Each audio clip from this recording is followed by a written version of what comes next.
I read this one thing on LinkedIn the other day that, this therapist was kind of speaking for everybody, all therapists, that we practice what we preach. And although we try to do that, right? We try to, yes, we always try, but we're not perfect. So we can't put that out there, because then that looks like for our new clients or even current clients, like, oh, we're judging you because we have our shit together. It's like, no, sometimes we lose our shit in our own personal life. Sometimes we're like, you know what, I'm going to cry when I get home because something else is going on. And I want to keep keep this space raw and real. So just FYI warning, if you get sensitive about things, this may not be the perfect podcast for you, but it may. You're right. It may be something that you need to hear a little bit. And we are, at the end of the day, all just human. We're not better than anybody. We may have all these degrees and education and experience, but at the end of the day, I know we all try to relate with our clients. Right. And we go home to our families too. Right. Just like everybody else, we go home to chaos sometimes. Sometimes we go home to, things that we never expected. So, I'm glad that you mentioned that, because we are human. We do cry, and I've cried in session with my clients. I was just going to say, it seems like till I get home and I'm like, oh, sometimes I was like, give me a minute. I say that, please give me a minute, get myself together. But Well, and that's the thing, is that, one of the things that I really love is that, because, growing up an athlete and, whatever, but I did coaching. So I've been around dudes. Like, I'm a guy's girl. I'm a boy's mom. I coached girls. The girls are fantastic athletes, but even coming in here and getting to work with women, and it was, so our group of women that we have here are absolutely phenomenal. It's taken us a while to get there, but yes, we're good now. And even with that, it's, there's always you set up your parameters, you set up your standards, and as you grow and as you learn, your expectations have to continue to grow and change. And that's the thing, but it all starts with, all my people know, attitude reflects leadership. And, even when came over, switching from education here, and I'll never forget the first time Nella was like, hey, yeah, so, you interested in it? And I was like, ew, no. No, ma'am. I appreciate you. However, I'm not ready for all of that. And I have not done this enough. And, but just even with that, I do take what I do. So, with so much, not pride, I don't want to say pride, but I'm integrity. Like, everything I do, I wanted to have integrity. I do not lie. I'm very authentic, very transparent. And even with that, I am a leader that likes to raise leaders. I love, autonomy. You go be your best you, and that's cool. And if that's that's about you. It doesn't even matter. You got to show up in the world. Like when you said, talking about being in a room, even with my athletes, I used to always say, listen, it's 4 walls and a floor. It doesn't matter where you are, it's who you are. That's it. And you got to be you no matter where you go. That's it. And that is one thing I used to always say. If I was in the courtroom, if I was coaching your kid, but I said, I am going to be me. I'm always me. Oh, wow. And even coming into mental health, I wasn't sure if I was going to be able to be me, because sometimes me is a little much. No. We love that. But that's what makes you you. And it's taken me a long time to get here. And I will say the fact that we are in this practice with everybody, and they are them, and we celebrate everybody. Yeah. Everybody's so strong, and especially with females, there's so much attack on. There's just a lot going on, and it is just a delight to be able to I just shared with one of my clients today. We were working on self-development, and I shared that. I said, listen, I've learned I don't have to be the loudest person in the room, but if I want to be, I can. Ooh, right? I like it.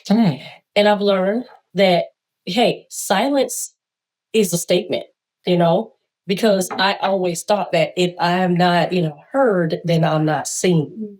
But that is so not true, right? Mm-hmm. I can be silent. I can be in the back of the room and still have power. Well, I don't know if you've ever heard of the saying, confidence is silent, is quiet. Confidence is quiet. Insecurity is loud. Ooh. I like that. It's true. I've heard that, and that's true. So the most insecure people are the loudest, are the ones that have to hear themselves, are the ones that always just have to make a statement. And then the more confident ones, you gain more by sitting back and listening. That's true. And I'll admit this. There was a time where I was insecure. Oh, yeah. We all, I think we all. And there are times where sometimes we still feel those insecurities, but we still have to like just lean back and just really refocus, right? And say, okay, who am I? And then answer the questions, who are you? You know what I mean? So there are times like, you know, the more like with elevation, sometimes there's like some insecurity or some, you know, you got to work on, you know, another level of confidence, but just knowing who you are. And that takes a lot of work. It doesn't happen overnight. It's not an overnight thing. It takes a while. It's a process to develop yourself. Well, and even with that, wouldn't you say it's never ending? It never ends. Every day I'm learning to be a better version of myself. I will never say I am the best version of me. Because as long as I'm living, there's always going to be something that I want to be involved in. You know, I always want to be, you know, elevate, right? So I'm always working on being the better version of myself every day. So you're right. That's what changes. makes you a good human being. And I think that's what makes you a strong person, a strong leader, which is what I saw in you, is because if you are working towards just being a better you, you're not trying to be anybody else. Right. You're not trying to be better than anybody else. You're just trying to be a better you so that you can impact more people, so that you can just show up better for everyone around you. Right. Absolutely. So funny, you should mention that. My last session, it's not funny. Here we go. That's exactly what we're talking about. It's, you know, and it was this. I said, listen, honey, you're so busy living right now. She goes, surviving. I said, not anymore. I said, you were in survival mode. I said, but you were also in training. Because, you know, athletes, we always say, you know, championships are won in the off season. And that's what he said. And I was like, ooh, 24. I said, we were training. My gosh, so many things. We're all just like, come on, you know, enough of the labor pains already showing the baby. And so that's what I said. I said, because when you know that you are on the right path and you are doing the work, you don't know what it looks like, but you just know this makes sense. You're so busy living, the blessings just come. Because you are always in the right spot that you're supposed to be. Absolutely. And that's that, you know, opportunity and preparedness. That's where it is. And it doesn't ever stop, you know.